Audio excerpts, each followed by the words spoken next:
Well, the single biggest question being asked right now in the world of wrestling is who is going to be John Cena's last opponent. December 13, 2025, Washington, D.C., Saturday night's main event. Who will be the last WWE opponent for John Cena? Now, I'm recording this a couple of weeks after I recorded a video saying that John Cena won't retire in 2025. I still firmly believe that inside. Every fibre of my being tells me that as a wrestling fan, that Saturday night's main event will not be the last time we ever see John Cena wrestling for WWE. However, he has issued a statement, he being John Cena, saying that despite the internet rumours and what people like me are saying online, he is a man of his word and that he will retire and have his final match in December. I still cannot see this being the case once and for all, because there seems like the only possible way to ever see the end of John Cena will be at WrestleMania.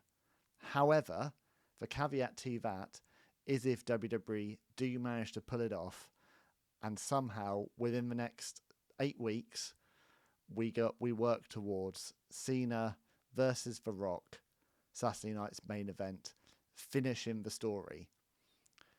There really is only one opponent that can end John Cena's career, and that is The Rock. And the reason I believe it's got to happen is because I don't think either man would want to have on their career, when they look back in the wrestling history books, it will not be kind on them if the last year of John Cena's career ends with this unfinished story and this mess that happened over Travis Scott and this heel turn that went nowhere.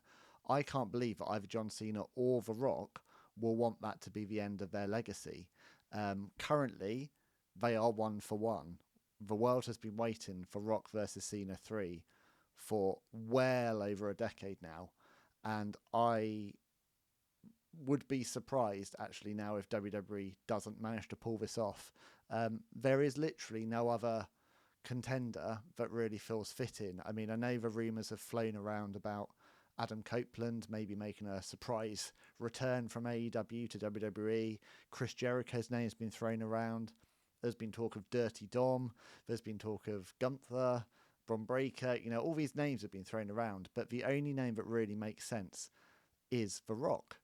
That whole heel turn that happened in February at the Elimination Chamber had so much promise. Genuinely, one of, if not the most shocking moment of 2025. And then it just fell so spectacularly fast that we're still unpicking it to this day. There's memes going around about The Rock holding up the 3 and saying, everyone just joking and saying, well, that's the one promise that didn't come true. The reality is, you know, if they can pull it off and WWE can deliver this match at Saturday night's main event, they'll do 2 things. One, they might finally finish a story and retrospectively be able to make out that it actually was the plan all along.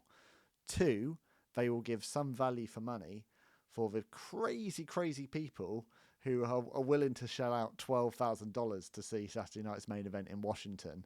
I mean, all of the talk about the crazy inflated prices for John Cena's last match have done nothing to quell the mad rush for tickets that we've seen for this show.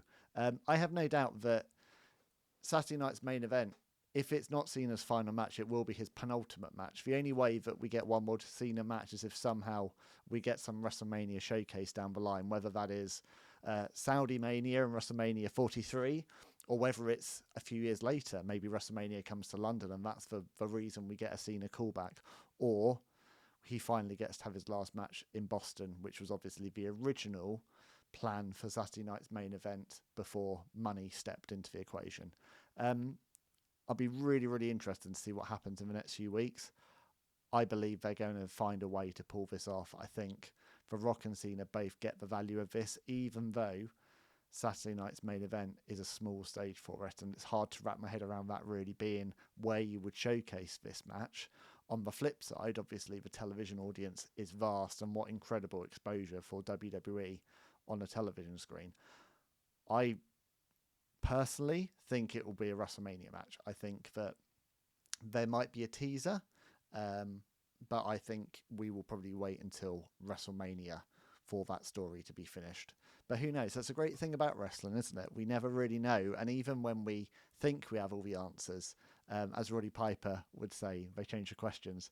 So I'm really interested to see how the next few weeks fall out. But everything in my years and years and years as a wrestling fan tells me that we've got to be moving towards finishing the story. And the only reason that WWE has not yet announced John Cena's final match, and it hasn't been, there's no tournament building up to it, and there's no rivalry currently that he's situated in, is because some way or somehow they're going to pull off The Rock. The alternative, of course, really, of all the names I've mentioned, but the alternative really is Brock Lesnar. That's been talked about for months now, that actually, especially following WrestlePalooza, that Brock Lesnar will be the last match, that John Cena will be able to vanquish the beast that got the better of him in 2014, that got the better of him in 2025. I mean, that's probably the much more likely scenario. It's the far less interesting scenario. It makes storyline sense. But I think the match that every single fan wants to see and hopes to see is Cena Rock one last time, reliving this incredible rivalry that they both had. So let's see how it plays out. Will we get the ultimate babyface versus the final boss one more time? If we do, WWE better get moving and get on with marketing that, because time is ticking. So love to hear what you think. Who do you think will be Cena's last opponent? Do you agree with me? Is this fantasy booking gone wild? Let me know. Drop a comment. I've been Ben Veal. As always, this is Wrestling Life. Be good to each other. See you soon. Bye.